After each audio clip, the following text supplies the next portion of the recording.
Thank you, Salte. Thank you, Salte. Thank you, Salte. Good morning, Salte. Morning. 1 kg, thank you so much.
Everyone, guys.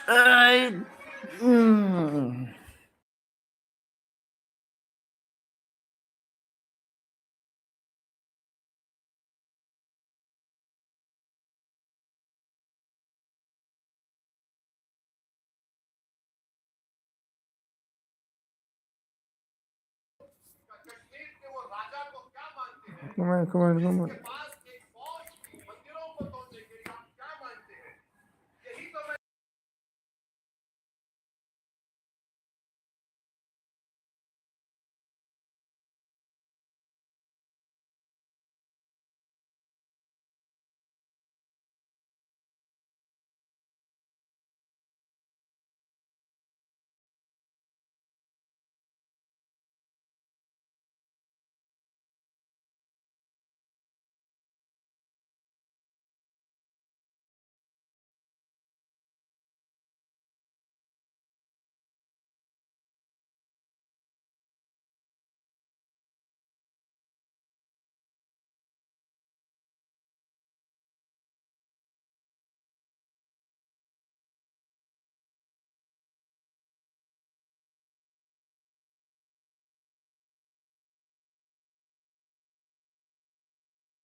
साल्थे नोंनिसो साल्थे बिराद नोंनि नाम लाबाय थायो आरो नों मैयाबो एलबि होआसैना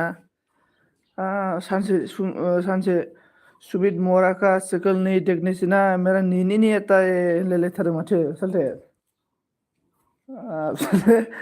मेरा बिबोनां सुमित का सकल देखना है मुझे होनलायलायथारो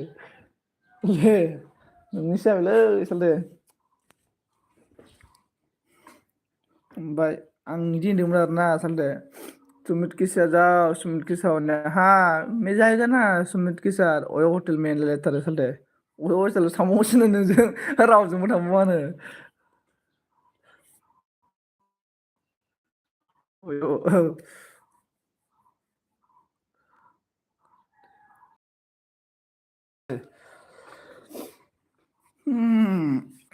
सोर दङ मा खालामदो दे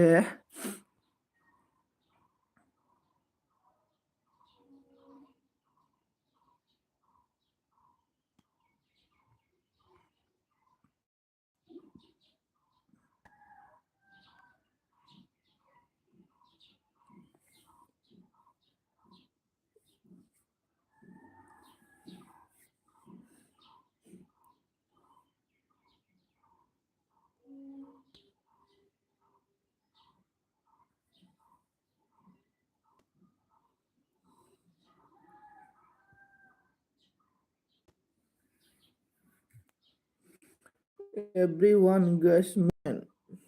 comment guys नै लोगोफोर सैमाया मायदि उन्दुयो जाना सैमायासो उन्दुयो लोगोफोर नै सैमाया उन्दुनाय मडेल आरोना इयो आरो डिजाइन खोनाय माने थिगसो उन्दुयो जाना सैमाया फाग्लासो गालदां गुलदां सोरगिदिं गिदिं स्राद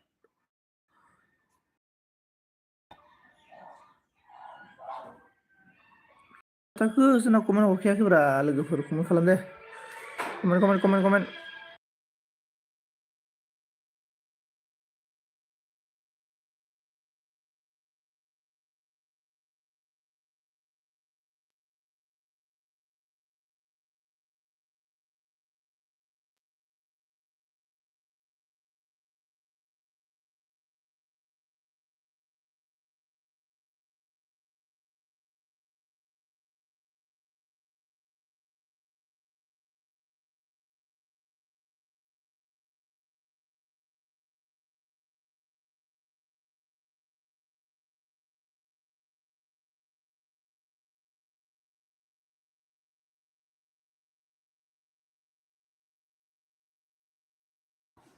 जोंनानो फैबाय गुड मर्निं आगै होनदों आरोना जोंना अनिलाया गुड मर्निं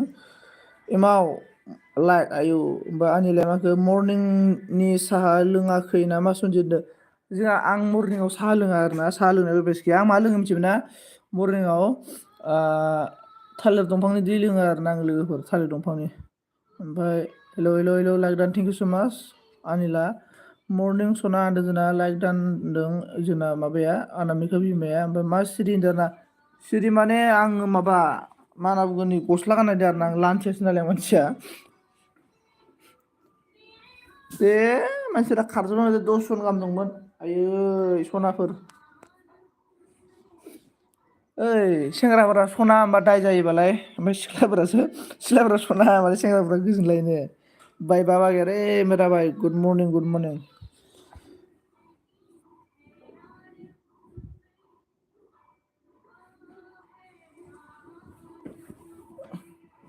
दे लोगोफोर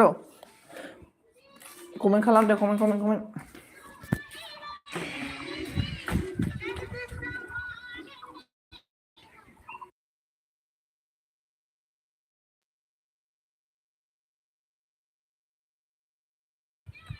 मा नांगौ जोंना एमावा अनलाइन हेलौ अनिला हे दाय जाथ'आ आरो दाना मा दाय दाल जायाथ' होनना बारसंगा खामानि थाङा दिनै दङ ने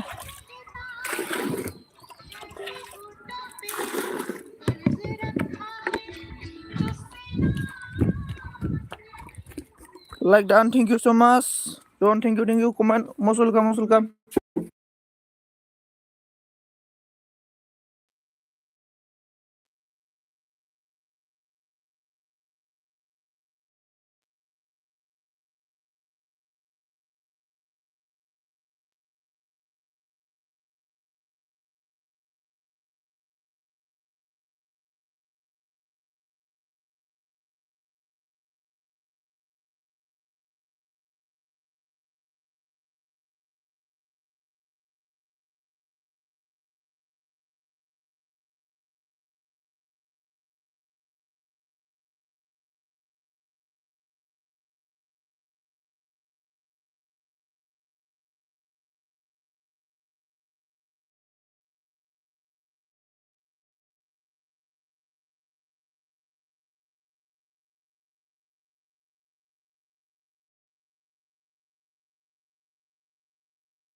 जोंना मा होनना बुंगोन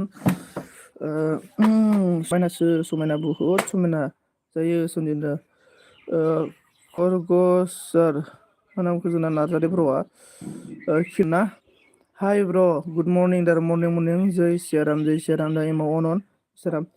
लोगोफोर दसे कमेन्ट गेलेलायब्रा दे आंना कमेन्ट गेलेलायलाय प्लिज आं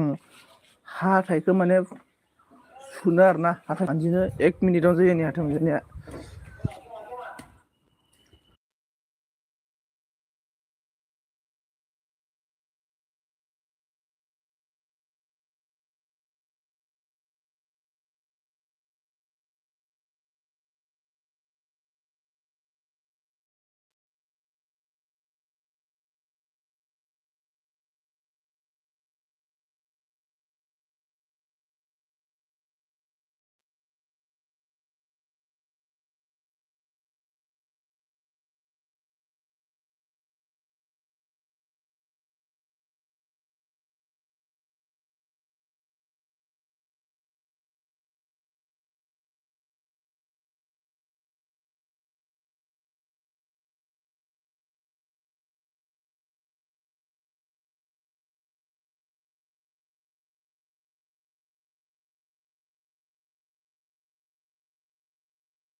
Thank you so much जोंना रेमालि लाइक दान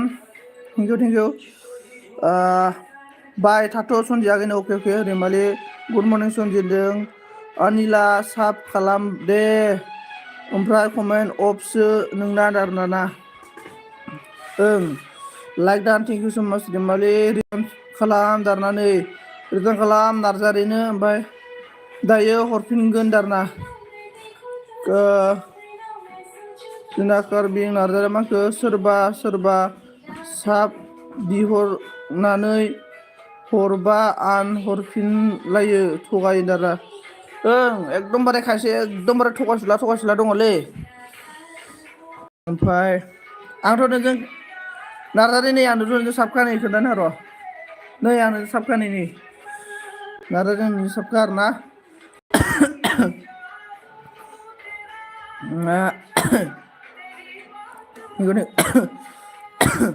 गोदान नंबा लोगो जा जोनाबोनदों अन रेमालि जयनिं नै नार्जारिजों आंखौ आं खिग्रोनि रन दे टाइमाव खिग्रो ओमफ्राय ब्लु हो खिनो अके ब्लु ना ब्लु ब्लु होबाय अके खरगरास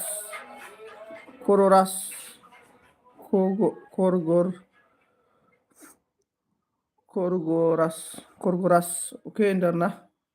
ब्लु होबाय खायसे खायसे ओरैबायदि मान चुटिया थायोना माने माबा ब्लु लाफिन माबा मा होनो साबखौ आं खालामफिननोलै मिथिबायना ओरैबायदि चुटिया थायो नाथाय आं दिनालै हले ब्र नोंनि रिल्सखौ प्ले खालामलायना ब्र आंनि रिल्सखौ प्ले खालामलायनो दाना ब्र मा होनो बि एलबि श'आव प्ले खालामनो हाया आरोना ब्र मानो प्ले खालामनो हाया होनना बुंब्ला कपिराइट फैनो हायो ब्र बेखौनो नायनो हाया आरोना खुनु गेरेन्टि गैया आरोना ब्र कपिराइट फैनो हायो मालायनि भिडिअखौ नायनो हाया आरोना एलबि होनाय समाव आंखौनो नाया ब्र खालि साबसो खालामो आं ओंखायनो आङो बुङो आरोना आंखौनो गोदान गोदानफोरखौ होनना बुङो आरोना जो मेरे से नया है प्लीज मुझे साफ करके मेरा लॉन्ग वीडियो में कमेंट करके जाओ मैं एलबि बंद करने के बाद भिडिअ रानिं करके देगा होनना बुङो आरोना आं लोगोफोर आं माने एलबि बन्द खालामखानायनि उनावसो नायनानै हरगोन होनना बुङो आरोना माबा कपिराइट फैनो हायोलै नायनो हाया ब्र जोंना हार्ट हरबाय आरोना जि रैमालिया माहि गुड मर्निंग मोरा संजुबलाय माहि तू सलाम मोरा मेरा एलबि में काल नहीं आया है ओमफ्राय आंबो बिदि नङा ओंखिमोन आन खालामफिनना होनदों नोंहा खायसे बोरैथा आसुरित माने अन्थाइ बिखा होनना बुंलै बिदिखौ आरोना ओरैबायदि आसुरित अन्थाइ बिखा मानसि दं आरोना ओमफ्राय राधे कृष्ण थेंक इउ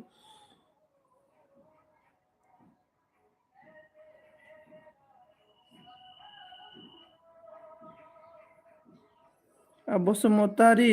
अनामिका जयनिं मी ना बसुमतारी अनामिका जयनिं जाना होजों दे माबा नों जाग्रोनि ब्लु ना बसुमतारी अनामिकानोबो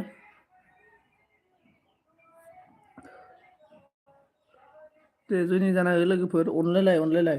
जों जाबाय बिमा सासेनिनो मानसि जोङो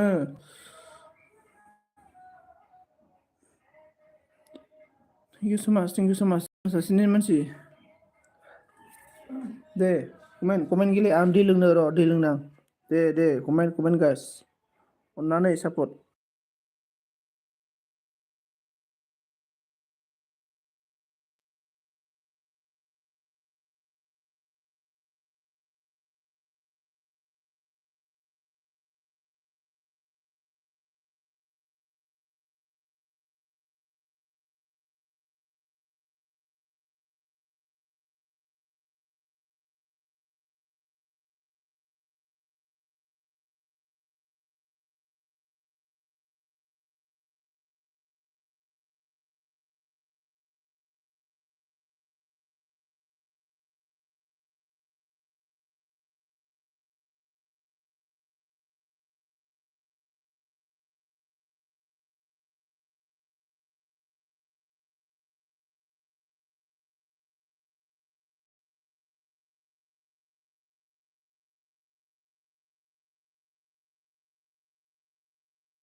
हेलौ सनाफोर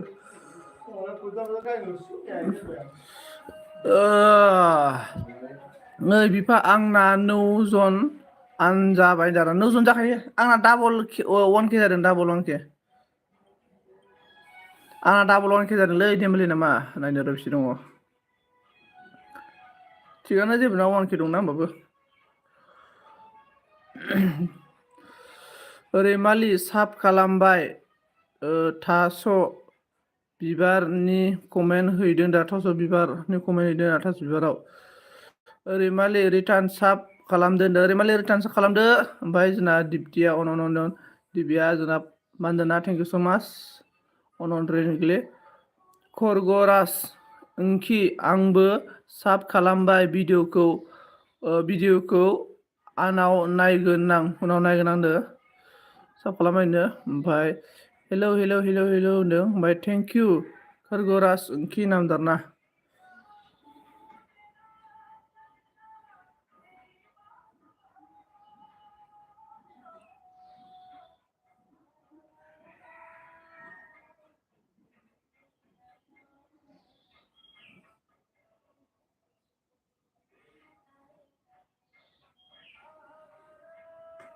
Diptia on जोंना welcome खालामदो आंना मिथिया Diptia on thank you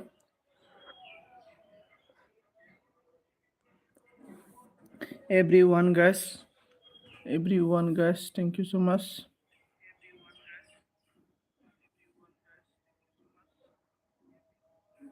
बिफा ओंखाम जाखांबाय नामा होनदों ओंखाम जायाखैनो ओंखाम जाथ'वाखै बिमा ओंखाम जायाखैथ' मोरा संजीत माही मोरा माही थोड़ा हेल्प करो ना थोड़ा चकाचक एसएमएस करो फटाफट थोड़ा हेल्प कर दो माही माही मोरा प्लीज सपोर्ट जोंना हेलो एवरीवन गाइस जोंना एमडीएम फैदों आरोना मस्ट वेलकाम एमडीएम नोंनि भिडिअखौ मैया दाख्लैनो भिडिअ आगारखौ नायदोंथ' आङो मा खालामदों नों सनजिन्दारा नै आङो ओरैनो जिरायना दङ आरोना जिरायना दङ थेंक इउ सो माच लाइक कर दो बेनिफ्राय बंदना अनन ओमफ्राय लाइक डान मोरा सनजित अब भी लाइक देन क्या बॉय इतना लेट की बात thank you please everyone guys comment करो और मुझे बताओ जिसको वीडियो रनिंग करना है मैं वीडियो रनिंग भी कर देगा रेमाले थेंक यू नाम बुंदों जोंना माबाया खरगरासा बेनिफ्राय रेमाले होनदों ए साहा लोंबाय नामा होनो साहा लोङा आङो रेमाले साहा लोंनाय अयबास गैया आरोना साहा लोंनाय अयबास गैया आंहा बेनिफ्राय एवरीवन गाइस कमेन्ट अ नायदों दाना ओं एमडिएम ना उसबिया मा बुंखो हेलौ आदा नारना हेलौ उसबि मा खबर मा खालामदों उसबि गुड मर्निं गासिबखौबो आरोना जोंना एमडिएम खौबो मस्ट वेलकाम ओमफ्राय उसबिखौबो मस्ट वेलकाम रैमालि गासैखौबो आरो सोर दं गासैखौबो मस्ट वेलकाम एवरीवन इसके बाद जोंना रैमालिया मा होनखो हेलौ वेलकाम जारना रैमालि नोंलाय सालोंना लायाखै ओमफ्राय जोंना बसुमतारी ना मोनखाय मागो सोर गोदान दं लोगो खालामदो सनाफल नै आरो मेखाजों सोर दङ लोगो जादो दिप्तिया ने क्या दिप्तिया ने देखा है दिप्तिया दिप्तिया आपको फ्रेंड होना है तो बोलो ये अनामिका वो नया के साथ फ्रेंड बनना है तो बोलो मैं ब्लू देगा इसके बाद खामानि मावना जिरायना दं दादा नोंहालाय मा खालामदों आङो आं जेबो खालामाखै नै आं ओरैनो दङ ओमफ्राय जोंना बि साहा लोंना लागै फुंनि ओंखाम जागोना जायाखै फुंनि खोन्थादो दे बि ब्लग जादो बि ब्लग नै लोगो जानोबा लोगो जानांगौ निमाजों लोगो जानोबा बुं आं साहा लोङा सनजितनाव सेम होनबा रैमालि आंबो साहा लोङाना रैमालि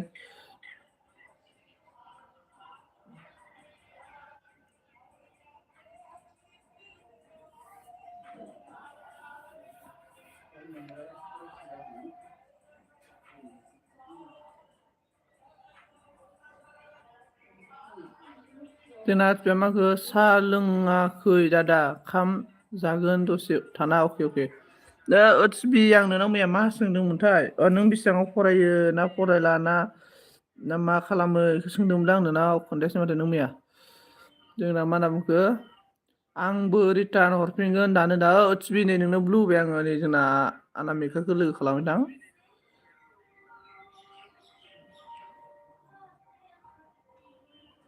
अनामिका अन खारगरास अन थेंक इउ र' आं दै नायहैनि दे होनदाना अके एमडिएम दै नायहैनो अके ओमफ्राय जै श्रियाराम दारना अके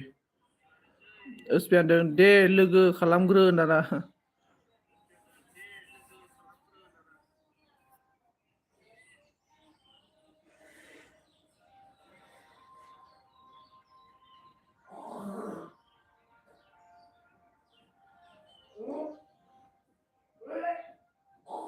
दिप्तिया अन thank you everyone guys comment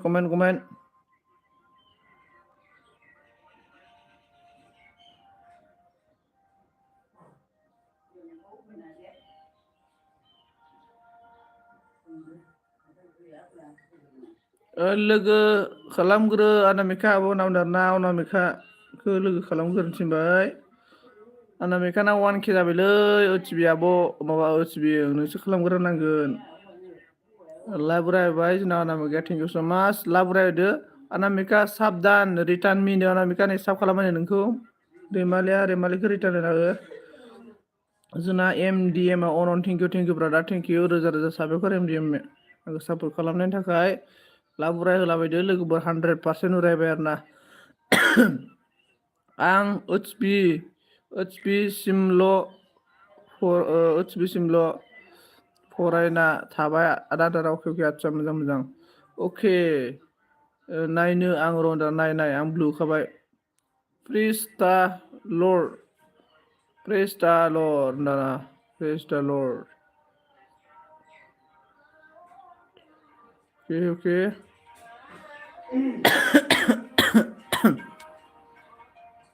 comment guys please comment anyone any person comment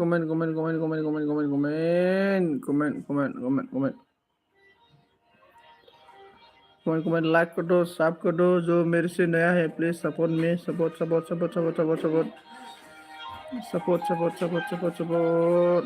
anyone any other person support me support anyone please comment please guys लोग सपोर्ट करो कमेंट कर दो मेरा दोस्त लोग प्लीज मुझे साफ कर दो मेरे से नया तो मुझे साफ कर दो मैं भी आप सभी को बेक कर देगा हेलो प्लीज सपोर्ट किधर चला गया अरे दोस्तों कमेंट कीजिए comment please everyone guys comment thank you so much love ray bye thank you only okay any other person comment करो comment guys please support anyone others support me support salte duty time जाबाय LB जाबायलै जाबायलै blood आं सालदे अके सालदे एसे ब्लडदो सालदे सालदे हिन्जावसानि लानाय खोथा दंना नोंहाबो खामायखानांगोन ना सालदे ओमफ्राय आब' अनामिकाजों लोगो दंखायो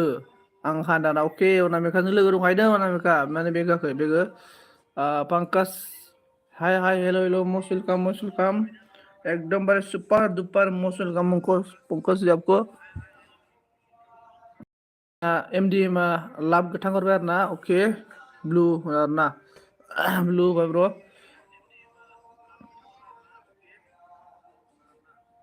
हेलो पंकज सुबह का ब्रेकफास्ट हो कि नहीं हुआ बोलो इसके बाद गुड मॉर्निंग बोल रहा है ओके गुड मॉर्निंग अनामिका मैं आपको इंस्टाग्राम में मैसेज कर रहा हो आप देख नहीं रहा ना था अनामिका आपको इंस्टाग्राम में पंकज ने मैसेज किया है आप क्यों नहीं देखा है अनामिका बोल दो पंकज ने बोल रहा है दिव्या सालथे मिनी वैली ना सालथे दिन धागे त्रिकुदतु ना नायहाब्रा इच्छा जोंबा सालथे साथाम लानाय खोथा दङ नायहा पंकज ने ऑन थैंक यू सो मच हम लोग का बंदना ऑन थैंक यू पंकज ऑन थैंक यू सोर लोगो जानो हरना दोनग्रो दे आंबो खालामफिनगोन लोगोफोरनाव दिनै रैमालि आगै नोंखौबो लोगो खालामबायनो रैमालि आगै नोंखौबो लोगो खालामबायनाव दिनै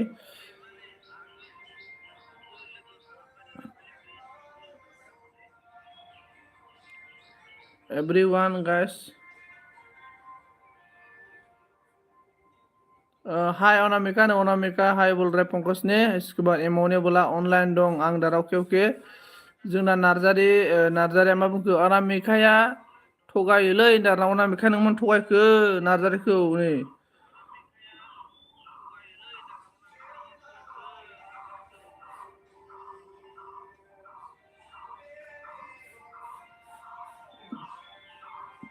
Okay, Abo Namika and Rapongos Neonon, thank you so much. Radhe Krishna, Radhe Krishna, Radhe Radhe.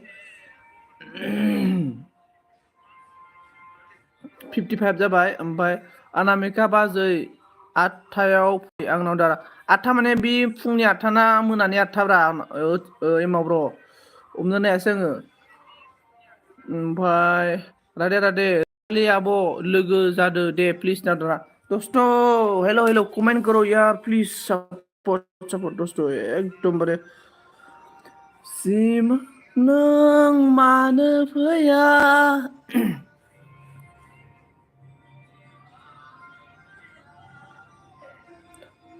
सिमाङाव नों आंनि कमेन्ट एमाव लोगो जादो दे दारा एमावा सोनारना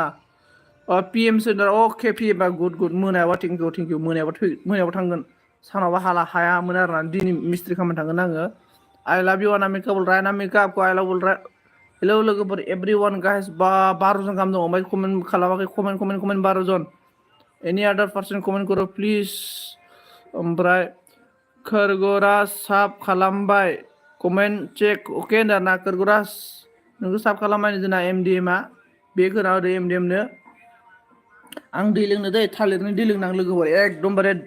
2 मिनिट आरोना कमेन्ट खालाम कमेन्ट 2 मिनिट कमेंट करते रहो गाइस मुझे सपोर्ट करो प्लीज मिया you guy you I 1 minute 2 minute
please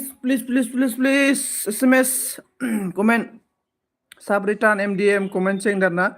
सोरखौ थगायखो सना दारना अनामिका लोगो जाग्रो दे दारना okay Pankaj ji I love you too ना पंकज ने दुखी हो गया पंकज दुखी मत हो ते ऑलरेडी अनामिका तेरा ही है पंकज ओमफ्राय जोंना रैमालि साब खालामबाय कमेंट चेक दाना पंकज दुखी मत हो पंकज अनामिका ऑलरेडी आपका ही है और आपका ही रहेगा कमेंट एवरीवन गाइस ओके बोलो कमेंट गाइस ओमफ्राय SB ब्लॉग डान रिटर्न मी ना ओके एवरीवन गाइस कमेंट करो मैं वीडियो रनिंग करके देगा रे दोस्तों प्लीज बेनिफ्राय अन थेंक इउ सो माच आप 17 जन खमायलांबायलै दसेनो अन थेंक इउ ओमफ्राय आंना मैयाबो खमथार साबआ दे लोगोफोर लोगो जादो आंजोंबो दाना लोगो जा ओसबिजों लोगो जा एकदमबारे लोगो जा ओसबिजों ओमफ्राय सभी फ्रेंड सपोर्ट कर दीजिए सभी को फ्री आईडी मिलेगा ओए एचबी पंकज को सब को दो पंकज आईडी देगा पंकज बहुत अच्छा लड़का है पंकज की सब फ्रेंड हो जाओ एमाव ऑनलाइन थैंक यू एमाव लोगो जादो दे नारना एमावना चेनेला एसे बुरजालै एमावना मनो जाहां चेनेल करगरास नोंसो लोगो खालामग्रोनांगोन दे लोगो खालामगोर एमावआ बिराद मोजां मानसि आरोना एमावआ हरखागोन नोंनो बेग टेनसन लानाङा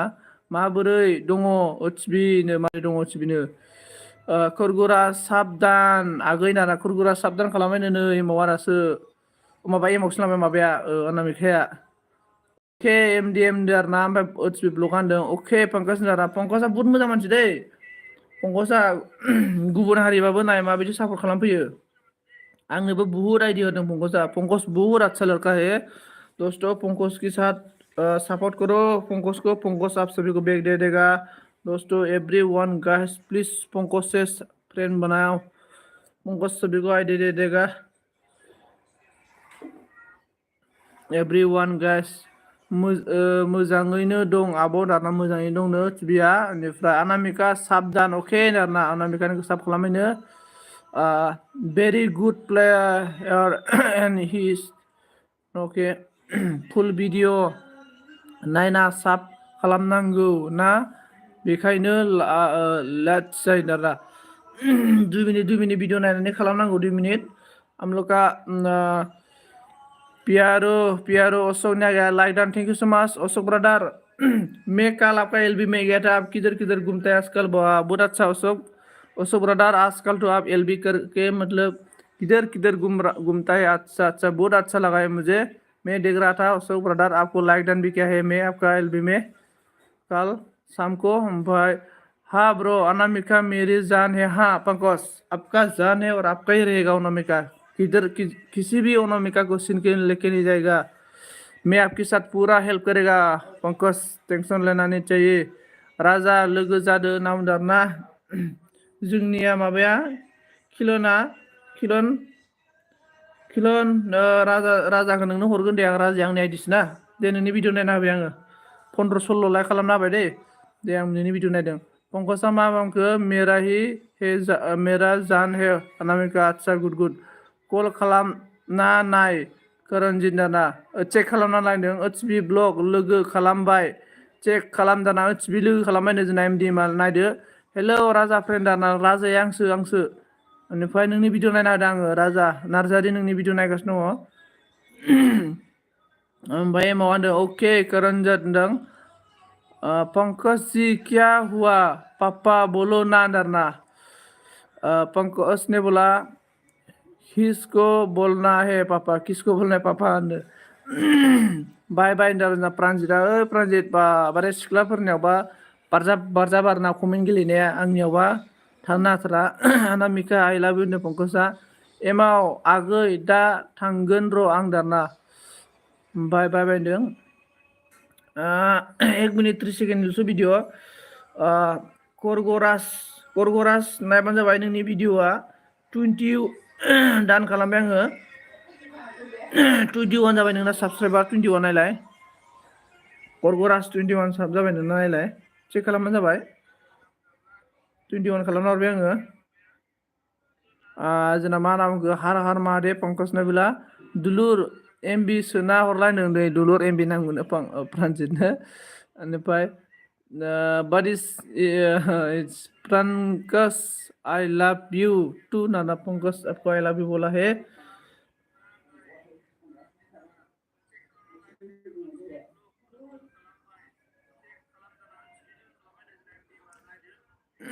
ओमफ्राय जोंना एमडिएम साब दान एमडिएम नोंखौ साब खालामबायनो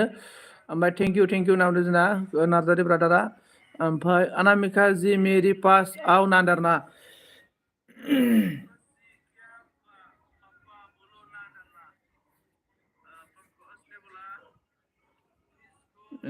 एवरीवन गाइस कमेंट करो कमेंट मा नामखौ र' दै एडिटिं बानायनि आं दारा माखौ इडिटिं बानायदोंब्रा प्रानजित मा एप्सआव बानायब्रा नों इडिटिं खोन्थाहरलाय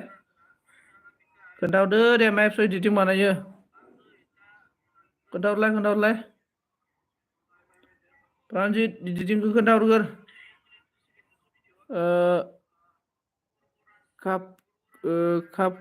कापकट मा कापकटलैलाय कापकट एबाव आरोना ओके कापकट HB blog साबधान रिटर्न मी HB blog साबधान रिटर्न मी HB blog किधर गया देखो रिमाली ने आपको साफ किया है BFN लाखिना बानाय नांगौ दारा BPN लागायना BPN माने बोरै बोरैब्रा मा BPN सोफेन आं बुजासै आङो ओके खालामबाय आंबो दाना खालामबायनो जोंना HBयाबो ओके पापा जा रहा हूँ दाना ओके पापा जा रहा हूँ दाना बेनिफ्राय पंकज करंगर न्यू साबधान बैक कमेंट चेक ओके ने पंकज जी आपको हम लोग का MDM ने साफ किया है पंकज बैक कर दो पंकज किधर गया पंकज मेरा दोस्त ओमफ्राय HB र' थाथ'नो ओके प्रन्जित ओमफ्राय मैसो बुरै ओमफ्राय अके HB आब'या जोंना मोजां खान्दाना HB आब' मोजां खानांदों जोंना नार्जारि ब्रादारा बेनिफ्राय जोंना बसुमतारिया मा बुंखो अनामिकाया गांजेमा आगै सना गुड मर्निं दों प्रानजित ओंखि लोगो जादो दे ना प्रानजितआ मालाय भिडिअ एडिटिं खालामदोंनो भिडिअ एडिटिं खालामनो थांबाय इयो बेनिफ्राय थेंक इउ नावदों जोंना HBया थेंक इउ नावदों everyone guys comment me please जो मेरे से नया है कमेंट कर दो चकाचक कमेंट कर दो आप लोग कमेंट करने के साथ मुझे पता चल जाएगा मेरा एलबी में आप लोग है इसलिए कौन कौन है प्लीज कमेंट करो कमेंट करने के साथ साथ मैं आप सभी का नाम को देखेगा ना तो आप मुझे पता चल जाएगा आप लोग मेरा एल्बम में मुझे सपोर्ट कर रहा है इसलिए ना एनी अदर पर्सन मतलब कौन कौन मेरा एल्बम में है कमेंट करो तो मुझे पता चल जाएगा आप लोग मुझे सपोर्ट करने के लिए आ रहा है आप लोग कमेंट नहीं करेगा ना तो मुझे पता नहीं चल जाएगा आप लोग है मेरा एल्बम में इसलिए कमेंट कर दो एवरीवन गाइस प्लीज थोड़ा सपोर्ट कर दो मुझे भी आप लोग का भाई जैसा समझ के मतलब थोड़ा हेल्प कर दो कमेंट करके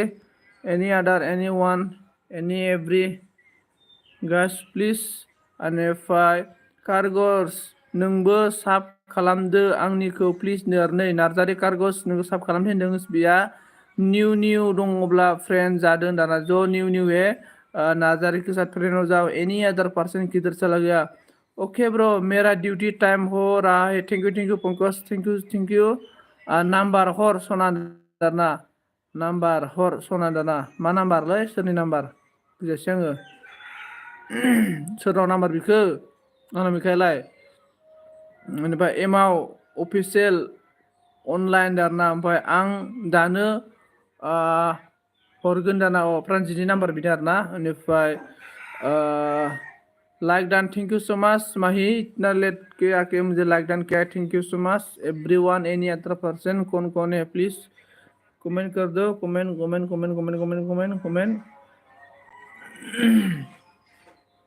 कमेंट गाइस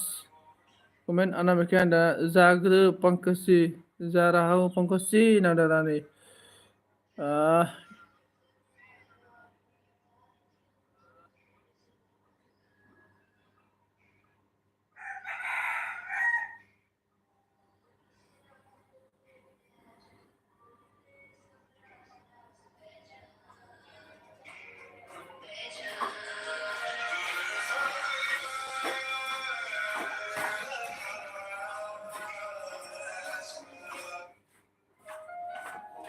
ओमफ्राय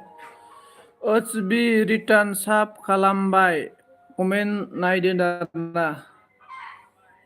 बेनिफ्राय गोदान दंबा लोगो जानो हागोन सना आंजों दाना ओमफ्राय एमावा अन थेंक इउ लाबु रायनायनि थाखाय thank you 9 year abon under 9 year abon. Anyone, everyone, guys, comment, support. Ay, senang. Like dan thank you so much. Now bro, like dan thank you. And माहिनी फ्रेंड हो जाओ माहिनी मोरा किधर गया तू फ्रेंड बनने के लिए देखो आपको बुला रहा है नार्जरी ने इसके बाद नाउ आंदों लाभ उड़ाए bye thank you so much now thank you so much thank you लाभ उड़ाने थाखाय थैंक यू अन दं गारि सालायबाय दे सनादाना अन दं गारि सालायबाय दे आं दा अबाव थांनो गारि सालायखो अबाव थांनो नागिरदों गारि सालायलायनाय यहाँ हो बोल रहा है यहाँ हो मेक्सेला मानदों गुड मर्निं दाना गुड मर्निं ओमफ्राय नावा अन thank you now thank you so much लाभ उड़ायनो थाखाय थैंक यू एवरीवन 16% है प्लीज कमेंट कर दो स्कारनि ए बिजी दाना okay A busy thank you ओमफ्राय मेक्सेल फ्रेंड हो जाओ दाना नै मेक्सेल फ्रेंड हो जानांगोनो फैयाखै नो माथो आब' दाना फैयाखै नोलै फैयाखै नै हाय नाव दाना हाय नाव नै नावनो गाबज्रिदों जोंना नार्जारिया खरगराज नार्जारिया आप जॉइनिंग कर खरगराज जी दाना खरगराज जॉइनिंग कर बोल रहा है माही को एवरीवन एनी अदर पर्सन किधर चला गया रे कमेंट कर दो प्लीज कमेंट कर दो गाइस लोग हेलो इतना कमेंट लेट फार्स्ट कमेंट करो गाइस लोग खरगराज आब' फैयाखै दै हरफिनलाय दाना फैयाखैनो हरफिननांगौनो खरगराज आब' होनलायलांबाय खरगराज फैयाखैनो नै ओटिभिनाव ओमफ्राय अनामिका बाजै सना गुड नाइट होनदों आरोना नै जोंना मेक्सेल ब्र मा खालामदों गुड मर्निं मेक्सेल ब्र मा खालामदों साहा लोंना लोङाखै खोन्थाहरदो माहिनी मोरा क्या कर रहा है सुबह का ब्रेकफास्ट हुआ कि नहीं वहाँ बोल दो करगोरा बोला माहिनी सावधान ओके रिटर्न मी और माहिनी आपको सावधान क्या है रिटर्न कर दो इसके बाद हम लोग का कमेंट चेक माही बोल रहा है कमेंट चेक मी माही एमावा online thank you so much उन्दुगासिनो सिखाराखै दाना आंबो सिखाराखैगासिनो आरोना आं हले हाथाय साथाय फुखांजोबनायसै आरोना नाव ब्लग ओंखि लोगो जादे दाना नाव ब्लगनो नावा अबाव थांखो ना माखो नाव नै नोंनि नाम लागासिनो दङ रायजो राजा नोंथांमोना नाव नोंथांनि नाम लागासिनो दङ नोंथाङा जेरावखि थाया मानो नैबे सनजितनि जौस्राङाव नुजाफैदो नोंनि नाम लागासिनो दङ रायजो राजाफोरा नाव ब्र बेनिफ्राय जोंना मेक्सेल लोगो जादो दे होननानै मेक्सेल लोगो जानांगौनो जायनाव ब्लु दङ लोगो जा टेनसन लानाङा बे होखायो बे होखागोन लोगो कमेन्ट मासि लेटलै कमेन्टआलाय फार्स्ट कमेन्ट खालामदो दे आसोलफोर लोगोफोर सनाफोर माइनावमोन सना लोगो कमेन्ट गाइस एभरिवान बर' राव गेवलां कमेन्ट खालामदे लोगोफोर we want justice लोगोफोर साब खालामदो न्यूफोरा प्लीज दादा जो नया है प्लीज सपोर्ट करो हम लोग का एचपी को हेलो मेक्सेला ब्लू नारना ब्लू फ्लेम ओके मेक्सेल ब्लू बाय ओके करगराज जी नारना हाथाय सादों सनजित खिन्थाना हाथायलाय माबोरै साखो नों हाथाय एरो नामा हाथाय एरग्रानासो हाथाय सायो दै हाथाय नोंना माबायदि कन्डिसनाव हाथाया सादों दाहरलाय बेनिफ्राय हाथाय सानाय मुलिया जोंहा आबैयासो रोङोमोनलै गैलाना मानसियाबो मा मडेलाव सादों मा केटेगरियाव सादों माबायदि कन्डिसन रेमालि हेलौ होनदों माहिया हेलौ रेमालि दारना थांबाय एसपि ब्लग नारना थांथ'बाय एसपि ब्लग दारना जोंना करगरास थांनोसै नामा नोङो करगरास नार्जारि ब्र' सोर सोर साब खालामखो कमेन्ट होबोआसै नामा दाना होबासै माथो दाना कौन एमडीएम को कमेंट किया प्लीज सब किया कमेंट कर दो कमेंट आनंद गुड मॉर्निंग ब्रो दाना good morning Ananda bro hello good morning bro सुबह का ब्रेकफास्ट होआखै नि आनंद ब्रो सुबह नि ब्रेकफास्ट आं जागोन खोन्थाहरदो एमडीएम हेलो माहिया माहिने बोला आना दाना और अस्मिने बोला नुवाखैनो आं आब' दारना ओमफ्राय एमावा बुंदों अनलाइन दारना दा रैमालिया हाथाइ सानाया मा केटेगरिनि हाथाइ सादों खोन्थाहरदोलाय बेनिफ्राय अन थेंक इउ हागोमाहा ओंखारबाय दा हागोमा ओंखारदों आरो ना हागोमा ओंखारनायखौथ' जेबो अपसन गैया ओमफ्राय जयनिं हाथग्रास जयनिं दान कमेन्ट करगरास नामा बिराद गोरालै नोंना करगरास नोंखौ साब खालाम मेक्सेल बादामादाया ओमफ्राय जोंना मेक्सेल बादामादाखौ साब बेग होफिनदो मर्निं दारना जोंना नै माबाया आगै सना दारना अनामिकाया रैमालिया मा होनखो हाय माहिनि लोगो जादो दे दाना माहिनि हेल' माहिनि आपको फ्रेंड होने के लिए बुला रहा है रैमालि ने थेंक इउ स' माच बाजै सना होनदों मेक्सेला मा होनदों आं सा लोङाखै ब्र दाना अके आनन्द ब्र फरायगासिनो ना मा खालामो दासाननैसो खामानि मावो ना फरायो एसे खोन्थाहरदो दे स्रायनो ब्र आं खोनासंनो लुगैथारबाय ओमफ्राय एभ्रिवान गाइस सोर सोर दङ सापर्ट खालामदो दे लोगोफोर रायजो राजा नोंथांमोना एसे सापर्ट खालामदो कमेन्ट खालामना होदो दे स्राद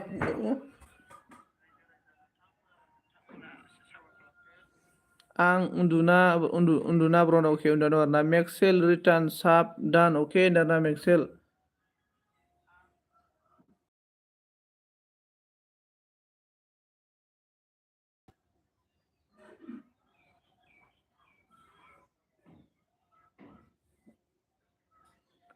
करगरास कमेन्ट हरदों बाराखै कमेन्ट हरदों ना हराखै नों दाना कमेन्ट हरदों हराखैनो ओमफ्राय जोंना एमडि माबा हेल' माहि देबोरमा जयनिं खैजे माहि देबोरमा जयनिं खैजे माहि देबोरमा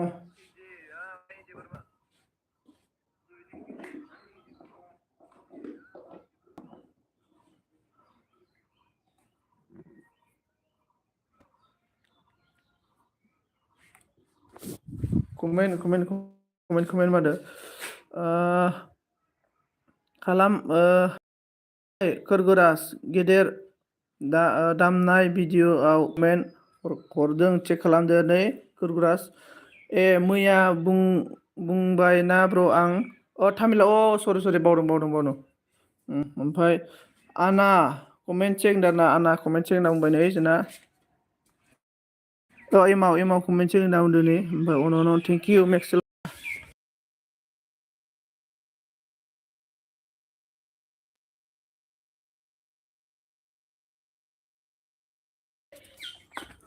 बार'जन एभ्रिवान गाइस एल'नो फैदोंमोन आं सनाफोर दाना एल'नो फैदोंमोन आरोना अके गुरलाब आरोना गुरलाब एल'दोंमोनबा मालाय अनामिकाया गुरलाब एल'बानो मोनोलै अनामिकाया एसे गांलाब आंनोबो गार'लाय अनलाइनजों गार'लाय गांलाबनो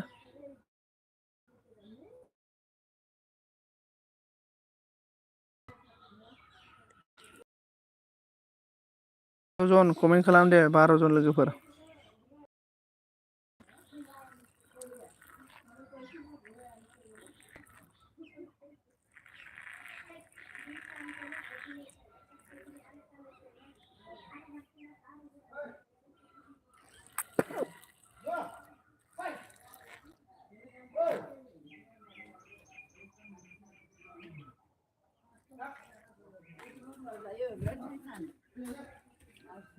ओमफ्राय हाय अनामिका बसुमतारी होनदों हाय अनामिका बसुमतारी होनो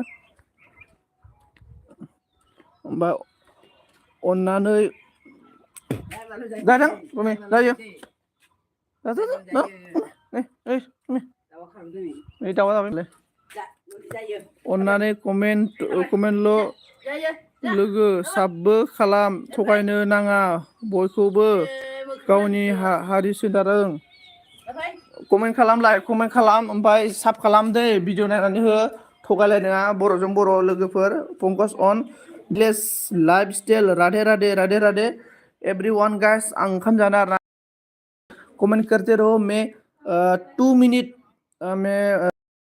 कर रहा हूँ 2 मिनट के बाद मैं आप लोग के साथ बात करते रहेगा कमेंट करो एवरीवन गैस एक दूसरे के साथ बात करो हंसी मजाक करते रहो जिंदगी है आज से कल नहीं है हम लोग का जिंदगी इसलिए हंसी मजाक बात करते रहो गैस एवरीवन हम लोग तो सभी एक ही है ना हम लोग एक ही फैमिली है इंडिया वाला सभी लोग इंडिया वाला है हम लोग इंडिया वाला इसलिए सभी लोग एक दूसरे के साथ बात करो Radhe Radhe Radhe Radhe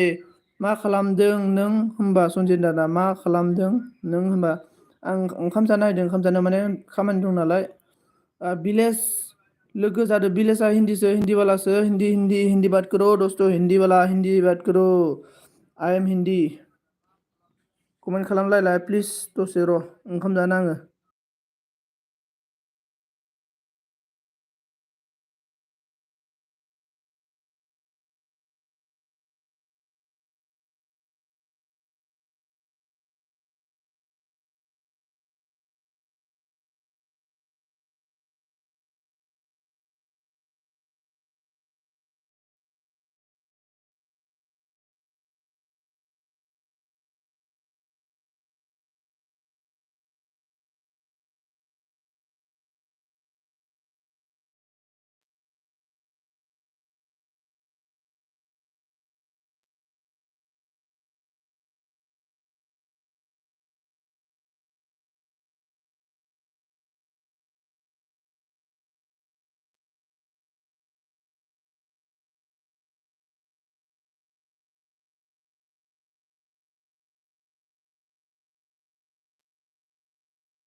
everyone guys.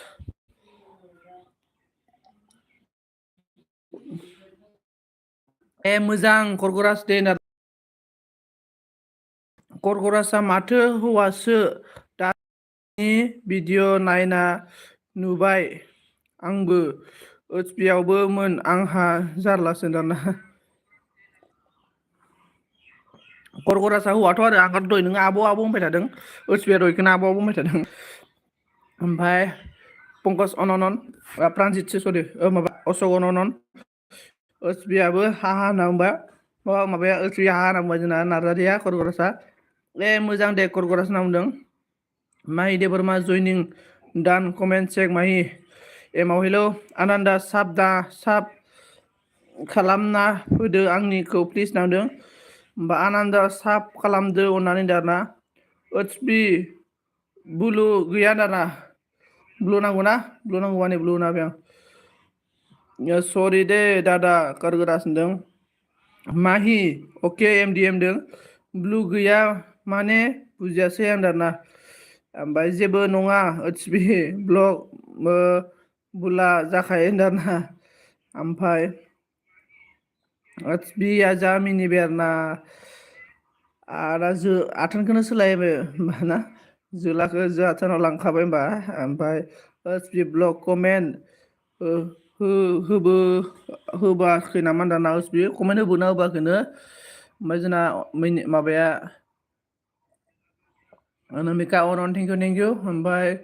Cycle रनेस गैयानो साइकेल रेन्ज गैयानो ओचपि बेयावल' होनदों आरोना एमडिएम आगै सना गुड मर्निं दो ब्र ब्लु हर आंनो दा ब्लु होबाय ब्लु होबाय ओचपि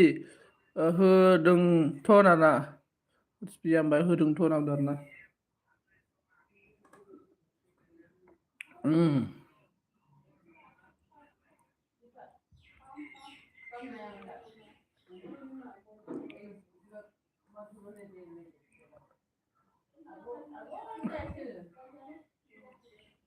आनन्द साब खालामदो दे ब्लु होबाय होनदों आरोना ओचपि साब खालामबाय नों ओचपि जयनिं करो ओचपि जयनिं करो होनदों माहिया ओमफ्राय एमडिएमआ बुंदों ओचपि ब्लग कमेन्ट फैयाखै दाना ओचपि कमेन्ट फैयाखैनो एमडिएमनो कमेन्ट हरफिनना हो स्रायनो गोदै मिनिस्रो होनलायना कमेन्ट खालामना हो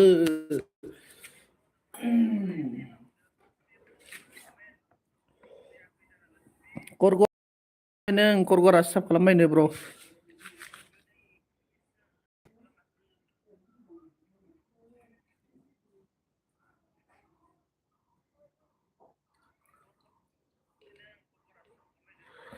अके हरनि दाना अके हरदों थेंक इउ आनन्द जयनिं हजा होनना बुंदों माहिया बेनिफ्राय जै बर' इउटुबार रायजोनि सनाफोर होनना बुंदों इसिबार अके हरनि र' होनदों बसुमतारी अनामिका मर्निं दो जोंना एमडिएमआ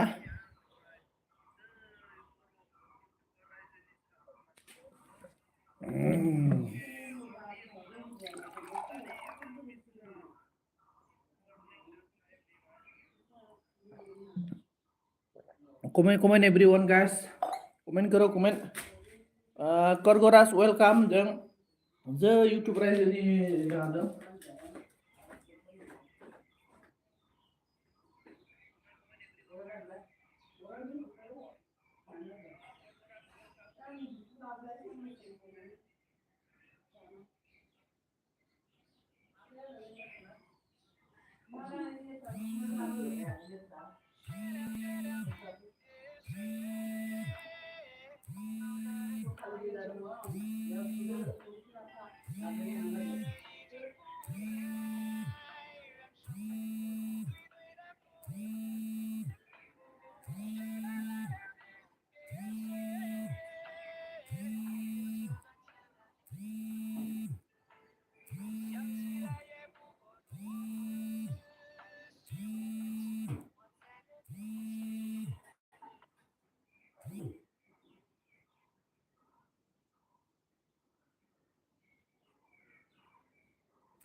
सोर फन फैखो आंनावलाय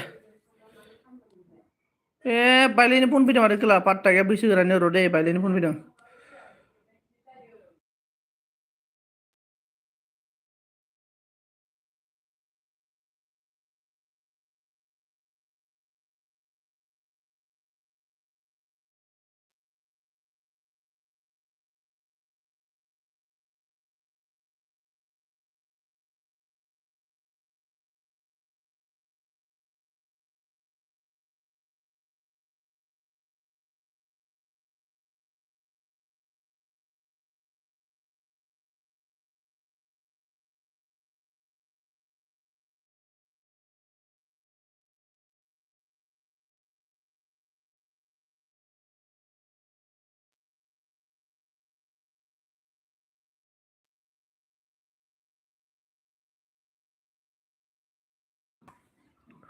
welcome deh mau kartu bay ang oke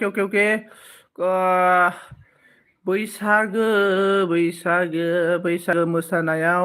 comment हरदों एमाव ब्रन्डारना बैसागो मोसानायाव कमेन्ट हरदों एमाव आनन्द कमेन्ट हर आंनाव दारना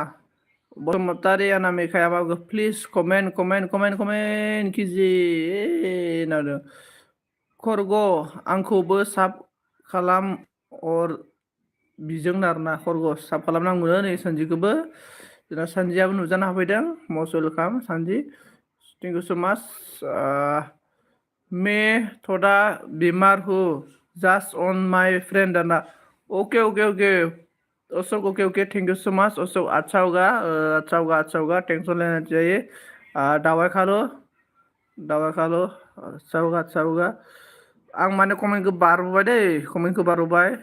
करगदासना कमेन्ट मोनफैयाखैलै नारा बैसागुआव मोसानायाव कमेन्ट होदोंनो बैसागु मोसानायाव ओमफ्राय खरम मोनो वेलकाम प्लीज संजीत को सपोर्ट करो एवरीवन बोल रहा है देखो सपोर्ट मी संजीत को सपोर्ट ओके प्यारो फ्रेंड दुआ करो नारा दुआ करो हा आंखौ खालामहर आंना ब्लू गैया दारना जिना मनो चैनल से हेलो गाइस लोग एवरीवन हम लोग का अशोक ने थोड़ा मतलब बुखार है थोड़ा मतलब प्रे करके दे दो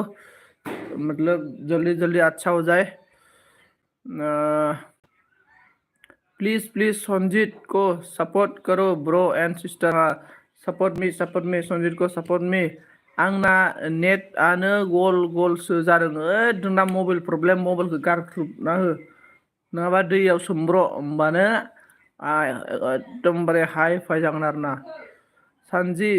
साब खालामबाय कमेन्ट नायदो दाना नेट प्रब्लेम जादों सनाफोर दाना नेट प्रब्लेम everyone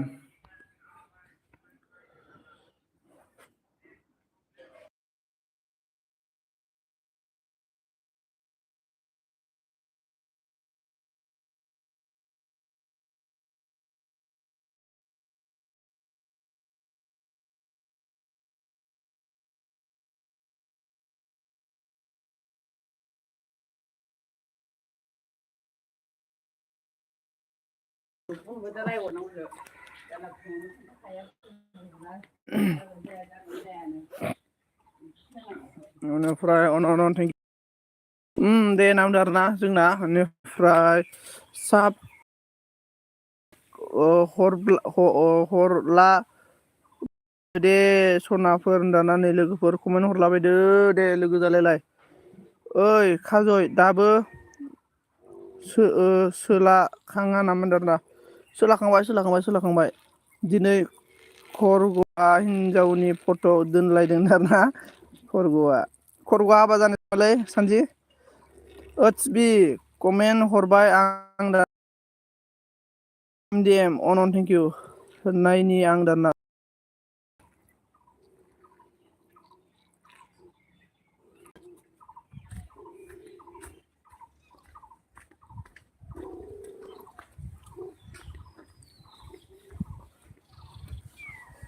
बाय लोगोफोरनो अके आनन्द अके MDMA on thank you Anando thank you so much आंनि एलबो फैनानै आंखौ गोबां सापर्ट खालामफैबाय बिनि थाखाय thank you so much brother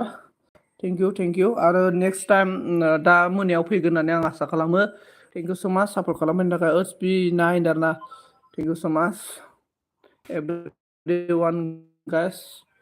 thank you आंखौ सापर्ट खालामफैनायनि थाखाय रोजा रोजा साबायखर ओमफ्राय अन जोंना MDMA on thank you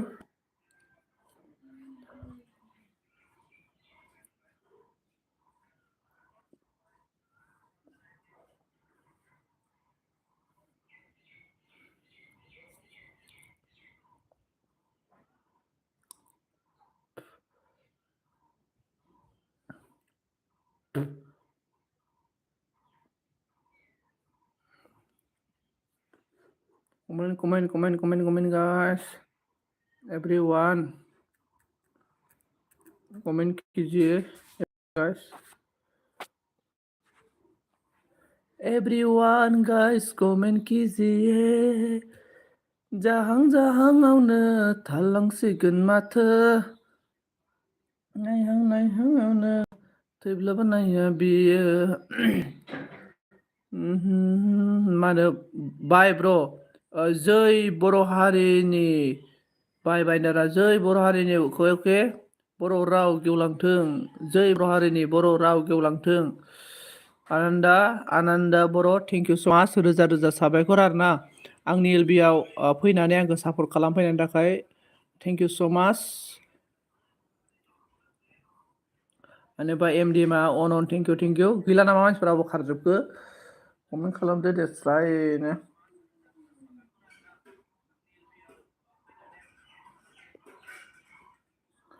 Ladies and gentlemen, dosto, please comment me.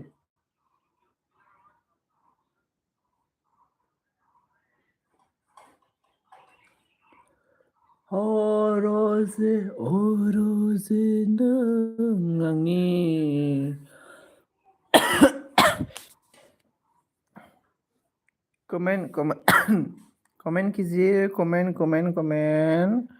Hello guys, comment कीजिए comment. आं दोनथ'नोसै दै लोगोफोर S Dada सनजिनदो thank you so माच दा बेलासियाव फैदो 5:30 फैदो HB दा बेलासियाव 5:30 फै नोंनो आइडिया हरगोन आं दा बेलासियाव दै HB फैबानो जाबाय ओमफ्राय थेंक इउ स माच जोंना मा होनना बुंखो इउटुब रायजोनि आंनि आगै फंबाय बिनानावमोन अन्नानै आंखौ 10थायाव सापर्ट खालामफै नोंसोर गासैखौबो थाबाय सनान्दना नोंसोर गासिबखौबो नेबाय थाबाय खुलुमनाय थाबाय सनाबन्दना गासैखौबो खुलुमबायनो नेना बिखाया अके आदा नामदारना अके आदा नामदारना ब्लु लाजायाखै माथो आरे माबोरै जाखो ब्लु लाजालायो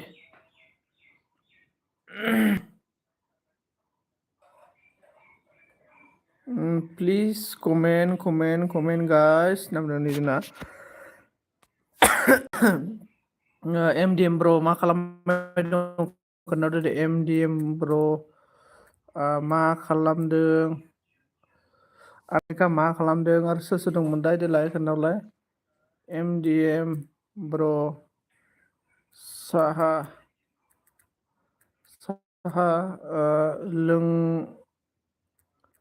लोंबाय ना प्लिज सापर्ट खालामना हो सनजित बिथांखौ नारना okay thank you everyone guys comment please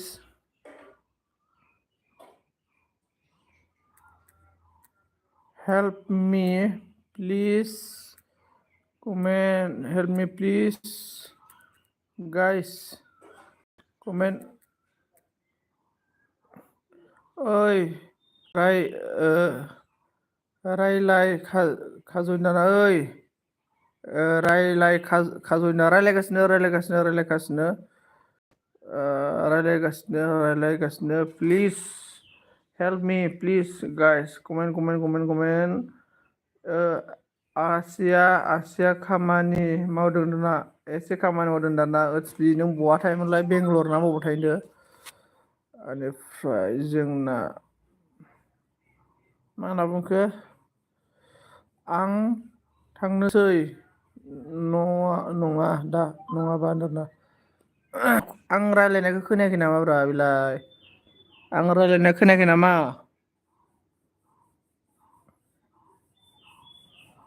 आं रायलायनायखौ खोनायाखै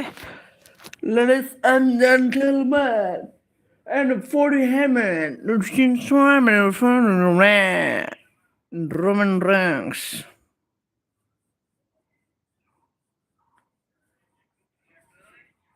कमेन्ट कीजिए कमेन्ट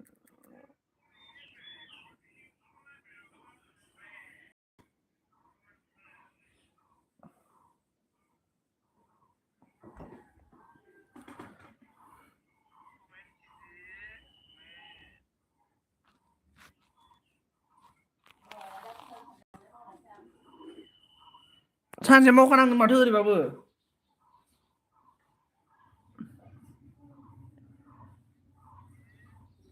अनन राधे होनदों अनन thank you अनन thank you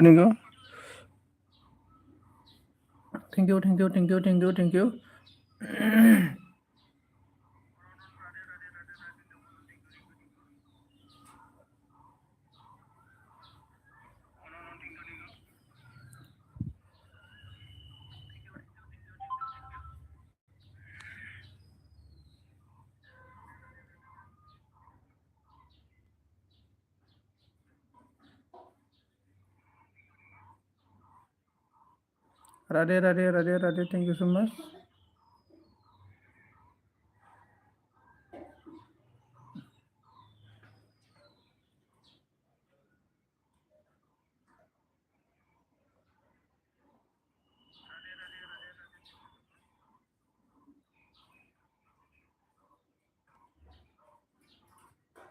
everyone guys comment खालामना लगाओ जों चिक बायलें जों चिक देंप्रें रावजोंबो रुजुजाया सना नोंनि गाननाय नोंनि जोमनाय गासैबो गोजा गाबनि सना नोंखौनो गोसो थोबाय सान अखाफोरखौ साखि दोनगोन सना नोंखौनो जुलि लागोन एमडिएम बाय थेंकिउ सो माच एमडिएम ब्र आंखौ सापर्ट खालामफैबाय रोजा गोजोननाय थाबाय नोंथांनिसिम आंखौ सापर्ट खालामफैनायनि थाखाय एमडिएम थेंकिउ सो माच ब्र रोजा साबायखर थाबाय नोंथांनिसिम आंखौ सापर्ट खालामफैनायनि थाखाय थेंकिउ सो माच बेनिफ्राय सोर दङ एनिवान आदार पार्सन कमेन्ट खालामनो हासिगोन दे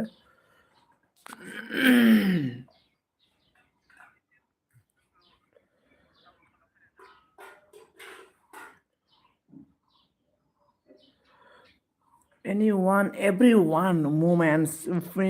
latest more मा नाम मोनलाय नोंसोरसोंलै लोगोफोर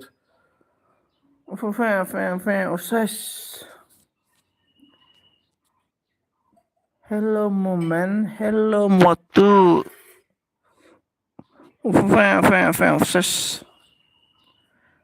Mama नारजि अमा बेदर जानो लुगैदों आङो कन्ट्रल बाबा कन्ट्रल नोमफा अमा बेदर लायनो हरखाबाय आङो कन्ट्रल बाबा कन्ट्रल